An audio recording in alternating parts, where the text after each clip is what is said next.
ba't ang dumi ng mong sasakyan mo? Naniniwala ba kayo na inyong sasakyan ay nagre-reflect sa inyong personality? Pag yung sasakyan mo yung malinis, ibig sabihin, malinis ka rin. Parang gano'n. Pag madumi, medyo dugyot, dugyot ka din sa sarili mo. So ngayon, meron dito na leak na konti. At saka pinalinis ko yung carburetor niyan dahil nagli-leak siya. So yung premium na ginagamit ko, yung kulay pula, tumatagas dun sa gilid. So nagkatuyo na, pinaayos ko na. Kaya gagamitan natin itong Extreme One Premium Cleaner.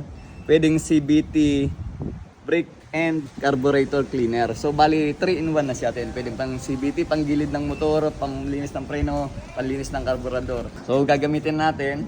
Pakita ko sa inyo yung spray natin. So ayan mga boss, kung mapapansin nyo, malinis dito. Pero pagdating dito, medyo nagkakaroon ng konting langis. Ayan o. Naigpitan ko na to ngayon. Itong valve cover ang tawag dito. Naigpitan ko na, nagli-leak dito. So spray natin, ayan. Shake muna natin para mas magandang gamitin. And then, ayun o. Kita nyo.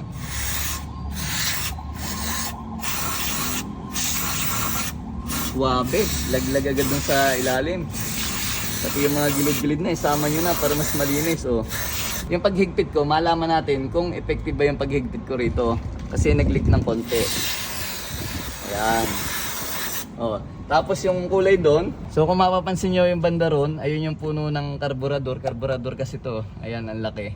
Medyo may leak doon na kulay pula. Ewan ko lang kung nakikita nyo sa video. Para sigurado tayo na malinis, isprayhan natin. Ayan.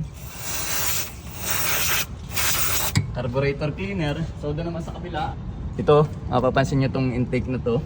Ayan, medyo may karumihan siya. Sprayan din natin. Oh, diba? Nakikita nyo yung dumi na lumalayo. O yan, para malaman ko na pag ito ay nagdumi uli, nagkulay pula na kulay premium, yun ito yung gasolina, ibig sabihin may leak pa rin yung pinagawa ko. So ayun mga boss, recommended ko sa iyo ang ating premium cleaner ng CVT brake cleaner at saka carburetor cleaner ng Extreme One. Itong ginagamit ko kahit saan. Alright? So may tira pa, itabi na natin.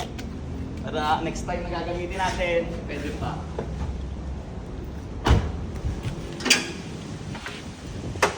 Diba, 1996 model to, pero kita mo naman ang makina sariwa. Oh, Boss Vic. Gusto ko naman maniwala sa sinabi mo ba't ang dumi ng mong sasakyan mo? Maniwala sa sinabing ano.